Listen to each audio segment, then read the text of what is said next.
Hello students. आज के lecture में हम वॉर पोइट्री जो कि बीए पार्ट थर्ड की पेपर फर्स्ट में इंक्लूड है को डिस्कस करेंगे। वॉर पोइट्री का मतलब होता है ऐसी पोइट्री जो कि वॉर के बारे में यानी युद्ध के बारे में या फिर युद्ध के दौरान लिखी जाती हो, उसको वॉर पोइट्री कहते हैं। वैसे तो वॉर पोइट्री जो पोइट्स थे उन्होंने जैसे जब भी जैसे ग्रीक में हुए थे या रोमन में जब भी वॉर्स हुए थे उनके बारे में लिखे थे, तो उसको इंक्लूड किया जाता है इसमें। पर जो ये मतलब जो एज ए लिटरेरी जॉनरी, ये वर्ल्ड वार फर्स्ट में जितने भी जो राइटर्स थे, जो वॉर पोइट्स थे, उन्होंने इसको एक डिफरेंट या फिर एक अलग से जॉनरे के रूप में इस्टेब्लिश किया था।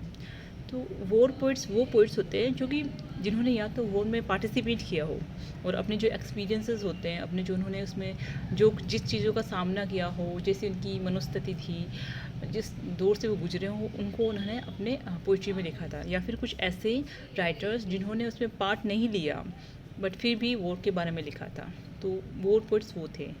और इस पोइट्री को ट्रेंच पोइट्री भी कहते हैं। ट्रेंच का मतलब होता है मतलब थोड़ी सी खाई बना के उस पर मोर्चा बांधना। जैसे नॉर्मली अपन जैसे कई सारी वॉर मूवीज़ हैं जिसमें देखते हैं कि जो सोल्जर्स होते हैं वो लड़ाई के दौरान एक खाई के अंदर रहते हैं और वहीं से जो सामने की जो आर्टिलरी होती है उससे अपने आप को बचाते हैं, तो उसको ट्रेंच बोलते हैं। तो ट्रेंच पोइट्री भी इस पर बोलते हैं क्योंकि जो राइटर्स थे, जो पोइट्स जो कि वॉर में इंक्लूड थे, जिन्होंने पार्टिसिपेट किया था उसमें, वहाँ बैठ के अपने जो एक्सपीरियंस थे उस टाइम की उस ट्रेंच में, उसको लिखा था, इसलिए इसको ट्रेंच पोइट्री भी कहते हैं।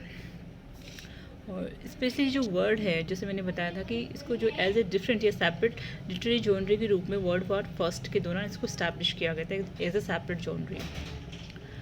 और जो इम्पोर्टेंट पोइट्स है वॉर पोइट्स, जिसमें कि ब्रिटिश लिटरेचर में जो आए थे उनको राइटर्स जैसे कि विल्फ्रेड ओवन है, रॉबर्ट ग्रीव्स है, सैजूम है, डेविड जोन्स है, एवर ग्रिनरे है, रॉबर्ट ब्रूक है, एडवर्ड थॉमस है एंड इज़ाक रोजनबर्ग है। रोजनबर्ग है, ये सारे पोइट्स इसमें इंक्लूड किए जाते हैं वॉर पोइट्स में। और for the first time, a substantial number of important British poets were soldiers writing about their experiences of war. तो पहली बार बहुत ज़्यादा नंबर में जो ब्रिटिश पोइट्स थे वो सोल्जर्स थे, जिन्होंने कि उन्होंने अपनी वॉर युद्ध के दौरान जो उनकी जो एक्सपीरियंसेस थे, उनके जो विचार थे, उनकी जो भावनाएं थी, उसको उन्होंने अपनी जो पोइट्री है उसमें प्रेजेंट किया था। इनमें से काफ़ी सारे जो राइटर्स थे वो बैटल फील्ड पे मर गए थे, मतलब उनको वीर गति या शहीद हो गए थे बैटल फील्ड पे लड़ाई के मैदान में, जैसे कि Edward Thomas, Isaac Rosenberg, Wilfred Owen, Charles Sorley. और कुछ ऐसे भी राइटर्स थे जो कि वो जो बैटल फील्ड से बच के आ गए थे या फिर युद्ध के दौरान वापस घर पे जीवित आ गए थे। तो जैसे कि रॉबर्ट ग्रीव्स, आइवर ग्रिनरे एंड जो सजून है, उन्होंने और वो सर्वाइव्ड हो गए थे, बच गए थे इस चीज़ से, पर वो बहुत ज़्यादा डर गए थे और उन्होंने अपने जो भी मनोस्थिति थी उन्होंने अपनी पोइट्री में रिफ्लेक्ट किया था। The soldier poets of World War first are divided loosely into two groups. इनको मेनली दो ग्रुप्स में इंक्लूड किया जाता है या डिवाइड किया जाता है, early poets and later poets. तो फर्स्ट है कि अर्ली पोइट्री। जो अर्ली पोइट्स थे वो जिन्होंने ये अपनी पोइट्री लिखी थी, उनके लिए जो ये वॉर था वो हॉनरेबल था, ग्लोरियस था, एक नोबल अफेयर था। मतलब कि जो ये पोइट्स थे जो कि फर्स्ट वर्ल्ड वॉर में इंक्लूड हो रहे थे, क्योंकि उन्होंने अपना उस टाइम तक डिस्ट्रक्शन देखा नहीं था, वो वर्ल्ड वार का क्या कंसिक्वेंसेस होने वाले थे, मतलब इसका क्या परिणाम होने वाला है, कितनी क्षति होने वाली है, तो उस चीज़ को देखा नहीं था। तो उन्होंने एज इसको जो वॉर को बहुत ही हॉनरेबल यानी कि जिससे कि आपका हाँ आपका ऑनर बढ़ता हो, वैसा बहुत ज़्यादा ग्लोरियस और मैग्नीफाइड चीज़ बताया था, नोबल अफेयर बताया था। उनके लिए ये था कि एक आइडल अवस्था होती है, किसी भी इंसान के लिए बहुत ज़्यादा सम्मान की बात होती है कि बैटल फील्ड पे जाके आप शहीद होते हो। तो इस चीज़ को उन्होंने उस तरह से प्रेजेंट किया था कि बहुत ही ग्लोरियस चीज़ है, आपको फेम मिलती है। उन्होंने उस चीज़ को ऐसे प्रेजेंट किया था। These poets wrote at the very outset of the first World War. और इन्होंने जो फर्स्ट वर्ल्ड वॉर की स्टार्टिंग में आउटसेट होते मतलब जैसे स्टार्ट हुआ उस टाइम उन्होंने लिखना स्टार्ट किया था। तो उन्होंने उस चीज़ में जो पूरा डिस्ट्रक्शन था, जितना विध्वंस हुआ था, उन चीज़ों को उन्होंने देखा नहीं था। तो स्टार्टिंग की पोइट्री एक रोमांटिसाइज्ड थी, मतलब बहुत ही एक इमेजिनेटिव थी कि जो वो युद्ध के जो योद्धा होते हैं उनका जो मृत्यु होती है वो बहुत ही गौरवपूर्ण होती है, वैभवशाली होती है, उस टाइप में उन्होंने इसको प्रेजेंट किया था।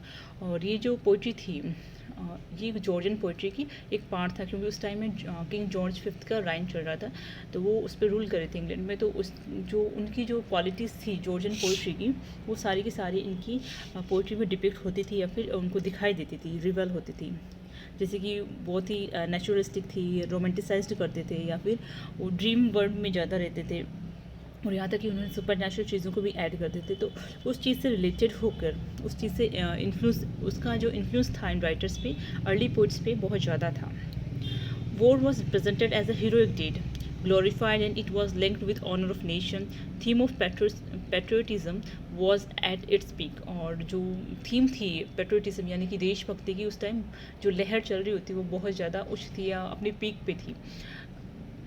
यहाँ पे जो ये जो पीक की जो स्पेलिंग है वो गलत है, PEAK है, बाई मिस्टेक वो ऐसे लिख दी गई थी, sorry. They poems contain romantic and idealistic flavour and have bombastic manner. और जो उनका जो वो जो प्रेजेंटेशन था अपनी पोइट्री का, वो बहुत ही रोमांटिसाइज्ड था और आइडियलिस्टिक था, मतलब बहुत ही आदर्शपूर्ण अवस्था जैसा था, और बहुत ही बड़ा चढ़ा कर उन्होंने अपनी पोम्स को लिखा था। And have bombastic manner. इनके जो पोइट्स हैं स्पेशली उसमें रॉबर्ट ब्रूक है, एलन सेजर है। नेक्स्ट इज़ लेटर पोइट्री, यानी कि जो वर्ल्ड वॉर फर्स्ट के जो एंड हो रहा था या फिर उसके जो लेटर फेज था, उस टाइम में जो पोइट्स थे उन्होंने किस टाइप की पोइट्री लिखी थी। उनके लिए the war is brutal, vicious, meaningless, stupid and barbarous. There was nothing honourable, glorious or decorous about war. और उनके जो लिए वॉर था वो ब्रूटल था, यानी कि बहुत ही विध्वंसकारी या जिसमें बिल्कुल ऐसा था जिसमें किसी में कोई दया ही नहीं था। वीसियस था और मीनिंगलेस था, मतलब उनको ये समझ में नहीं आ रहा था कि वॉर का मीनिंग क्या है। स्टूपिड था, क्योंकि कोई भी वाइज जो आदमी होगा वो कभी भी वॉर में बिलीव नहीं करता है, क्योंकि किधर से भी हो इंसानों की हानि होती है, रिलेशंस की हानि होती है, तो वो एक स्टूपिड चीज़ है। बार्बरस मतलब कोई इंटेलेक्चुअल आदमी इस चीज़ को बिल्कुल भी प्रेज़ नहीं करेगा कि वॉर होना चाहिए। बार्बरस जो बिल्कुल सिविलाइजेशन से अगेंस्ट ये चीज़ है। देयर वॉज नथिंग ऑनरेबल, उसमें कुछ भी ऑनरेबल नहीं था, कुछ भी ग्लोरियस नहीं था, कुछ भी डेकोरस नहीं था उस वॉर में। मतलब वॉर के बारे में उनके ये विचार थे कि वो एक मीनिंगलेस है, फ्यूटाइल चीज़ है। These poets are more wiser and face the traumatic and destructive phase of war. और ये जो पोइट्स थे इस टाइम के, वो बहुत ज़्यादा इंटेलेक्चुअल थे, वाइजर थे, बुद्धिजीवी थे, और उन्होंने जो वॉर की जो ट्रॉमेटिक होती है अवस्था होती है उसको, जो उसका जो विध्वंसकारी रूप था उस चीज़ को देखा था और उसको अपनी पोइट्री में प्रेजेंट किया था। Their poetry was set in contrast with Georgian poetry. और जो उनकी पोइट्री थी वो जॉर्जियन पोइट्री के अगेंस्ट थी, क्योंकि जॉर्जियन पोइट्री बहुत ही रोमांटिसाइज्ड थी, यहाँ बहुत ही आइडियलिस्टिक थी, बहुत ही बोम्बास्टिक मैनर में यूज़ होती थी। पर इनकी जो पोइट्री थी वो रियलिस्टिक थी, मतलब उनमें स्ट्रैक बहुत ज़्यादा रियलिज्म था कि जो एज ए प्रेजेंट किया जा रहा था कि वो कैसे हो रहा था। These poems are anti war poems and are realistic in nature. और ये जो पोइम्स थी वो एंटी वॉर पोइम्स थी। Anti war poems in sense की जो स्टार्टिंग की वॉर पोइम्स इससे पहले लिखी जा रही थी, उसमें जो वॉर को बहुत ही ग्लोरीफाइड किया जा रहा था, बहुत ही बड़ा चढ़ा के प्रेजेंट किया जा रहा था। उसके जो मार्टरेट होते थे उनको बोला जाता कि वो बहुत ही ऑनरेबल माना जाता था, या मतलब अगर आप वीर गति प्राप्त होते हो युद्ध के मैदान में, तो बहुत ही आपके लिए बहुत ही सम्मानपूर्ण बात होती है, या फिर आपकी फैमिली के लिए बहुत सम्मानपूर्ण बात होती थी, ऐसा माना जाता था।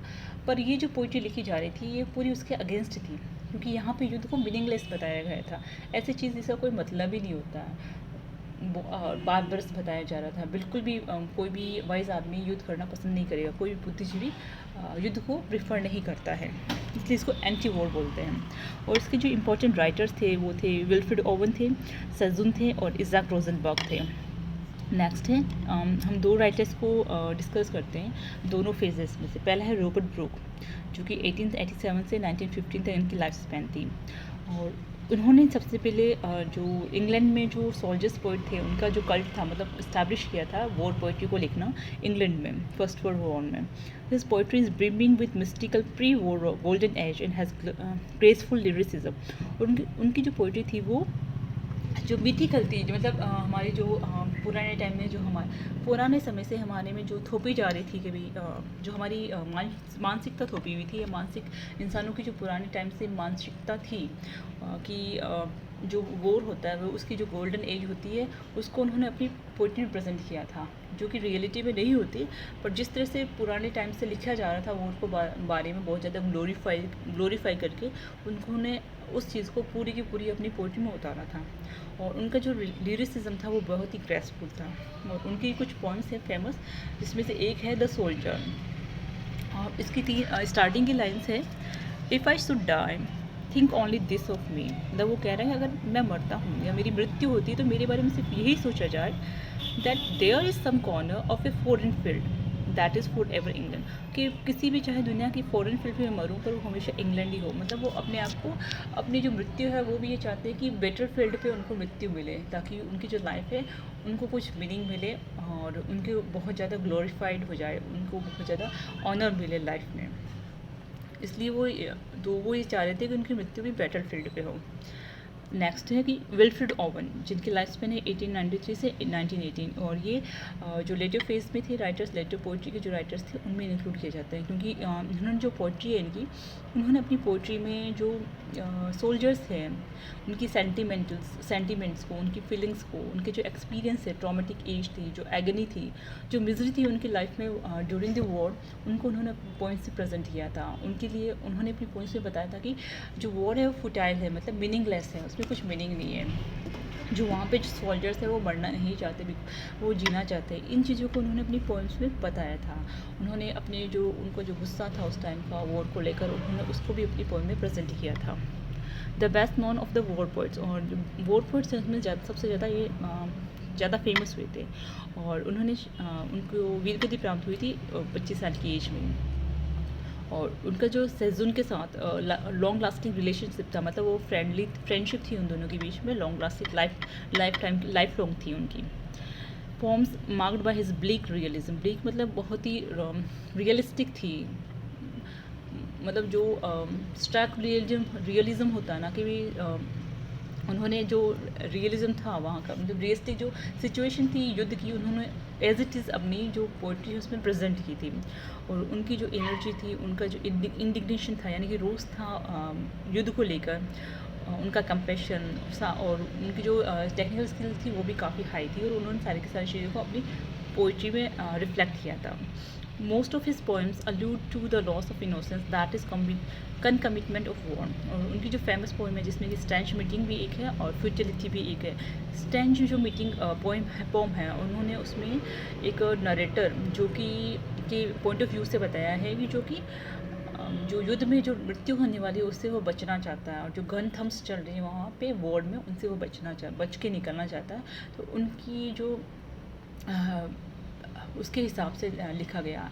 एक इनकी पोइम और है द लास्ट लाफ करके, जिसमें कि जो सोल्जर के जो लास्ट में जब उनको गन सूट हो जाता है या फिर वो वीरगति को प्राप्त होने वाले होते हैं, तो उस टाइम की जो अवस्था होती है जिसमें वो कई बार अपनी मम्मी को याद करते हैं, मतलब अपनी मदर को याद करते हैं, कई बार अपनी वाइफ को याद करते हैं। तो वो ये सोच रहे हैं कि उनको वो याद करके क्या कहना चाह रहे हैं। तो उस चीज़ को उन्होंने अपनी पोइट्री में डिपिक्ट किया कि लास्ट उनके वर्ड्स क्या होने चाहिए थे। ये चीज़ को उन्होंने डिपिक्ट किया।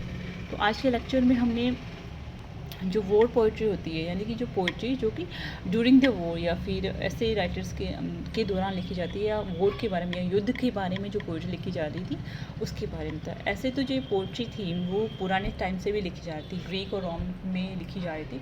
जब भी युद्ध हुए थे उनके बारे में वो लिखी गई थी। पर as a separate literary genre, मतलब एक लिटरेचर के जो सेपरेट जॉनर के रूप में, एक भाग के रूप में इसको, जब फर्स्ट वर्ल्ड वॉर हुआ था उसमें जो पोइट्स थे, सोल्जर पोइट्स, उन्होंने इसको इस्टेब्लिश किया था एज ए सेपरेट जॉनर, जिसमें कि दो तरह की पोइट्स इंक्लूड हुए थे, अर्ली पोइट्स और लेटर पोइट्स। जो अर्ली पोइट्स थे उन्होंने इस पोइट्री को, मतलब वॉर को बहुत ज़्यादा ऑनरेबल माना था, मतलब अपनी युद्ध में भाग लेना या युद्ध होना बहुत ज़्यादा ऑनरेबल होता है, नेशन के लिए बहुत ही ग्लोरियस होता है, क्योंकि उनको ये लगता था कि जो उसके सम्मान के साथ, नेशन की जो सम्मान होती है उसके साथ ये वॉर जुड़ा हुआ रहता है। और जो देशभक्ति की भावना थी वो भी बहुत ज़्यादा बढ़ चढ़ कर थी फर्स्ट फेज़ में, क्योंकि उन्होंने युद्ध को देखा नहीं था। और जब ये युद्ध आरंभ हुआ था तब के ये राइटर्स थे।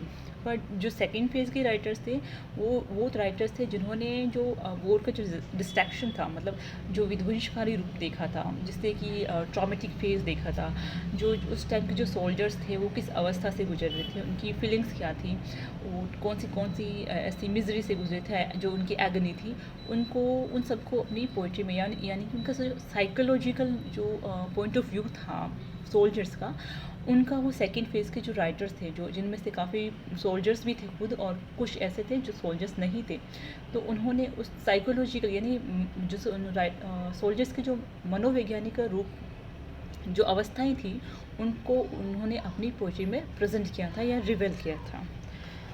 Thank you.